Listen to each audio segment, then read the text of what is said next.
Good morning, नमस्कार, सत श्री अकाल। जैसा कि आप लोग जानते हैं कि पैंडमिक के कारण बोर्ड की परीक्षाएं कैंसिल हो गई और जिसकी वजह से बोर्ड ने क्लास 10th के लिए पॉलिसी बनाया, tabulation mark for class 10th as well as class 12th के लिए भी बनाया। और इसी बेस पे हम लोगों को बोर्ड के मार्क्स अपडेट करने हैं।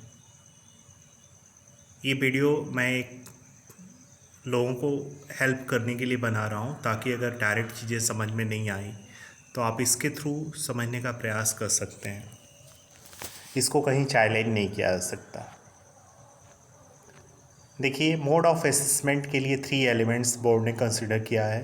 एक क्लास 12th के लिए element 1, element 2 class 11th and element 3 for the class 10th। Assessment जो होने हैं वो 80 मार्क में होने हैं, क्योंकि मैक्सिमम स्कूलों ने अपने इंटरनल मार्क्स 20 और 30 में बोर्ड को भेज दिया है। अब ये 80 मार्क का डिस्ट्रीब्यूशन कैसे है, आइए इसको समझते हैं। क्लास 10 से 30% है, क्लास 11 से 30% है और क्लास 12 से 40% है। लेकिन इसको कंसीडर कैसे करना है, आइए इसके थ्रू समझते हैं। ये जो स्लाइड है आपका लिखा हुआ है जो बोर्ड डिस्ट्रीब्यूशन ऑफ मार्क्स, कि देखिए आपको क्या करना है। क्लास 10th में किसी भी बच्चे को एक मार्कशीट आप ले लीजिए 2019 का, और उसमें ये देख लीजिए कि किस 3 सब्जेक्ट में बच्चा सबसे अच्छा मार्क पाया है। इन तीनों सब्जेक्ट के मार्क को सम कर लीजिए।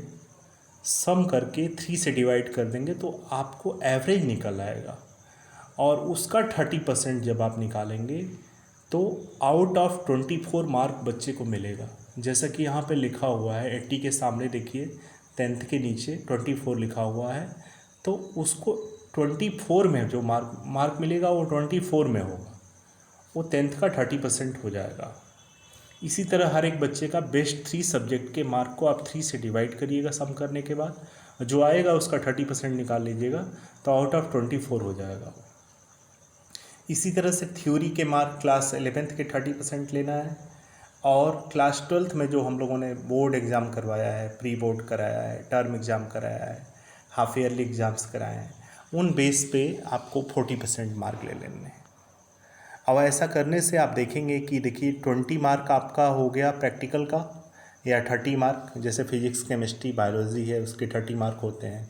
बाकी हिंदी इंग्लिश जो भी नॉन प्रैक्टिकल सब्जेक्ट हैं वो 20 मार्क इंटरनल जाता है। तो जब आप सम करेंगे तो ये 100 मार्क हो जाएगा। इस तरह से आप स्लाइड को एक प्रॉपर तरीके से रीड करते हुए आप चाहेंगे तो कहीं प्रॉब्लम नहीं आएगी। और देखिए यहाँ पे ये ध्यान रखना है कि 10th में क्लियर लिखा भी है कि आपको क्या करना है। जो भी 3 सब्जेक्ट में बच्चा अच्छा नंबर पाया है तीनों को सम करिए, सम करके 3 से डिवाइड कर दीजिए तो आपका एवरेज निकल जाएगा। एवरेज निकालने के बाद उसका 30% ले लेना है। अब बाकी आप स्लाइड को प्रॉपर तरीके से पढ़िए। यहाँ पे देखिए एक और इम्पॉर्टेंट बात लिखी हुई कि principle of the school will be the chairperson, 2 senior most teacher from the school teaching in class 12th and 2 members from the neighbouring senior secondary school. आपको क्या करना है, अपने स्कूल से 2 इंटरनल बना लेना है और 2 एक्सटर्नल आपको नेबरिंग स्कूल से कंसिडर कर लेना है। और इस तरह से अगर आप इसको प्रॉपर पढ़ के समझ के करेंगे तो आई होप कहीं भी प्रॉब्लम नहीं आएगी। और देखिए डेट भी दे रखा है, लास्ट डेट दे रखा है कि कब आपको क्या करना है। आप इसको प्रॉपर तरीके से पढ़िए और पढ़ने के बाद करने का प्रयास करिए। All the best, thank you.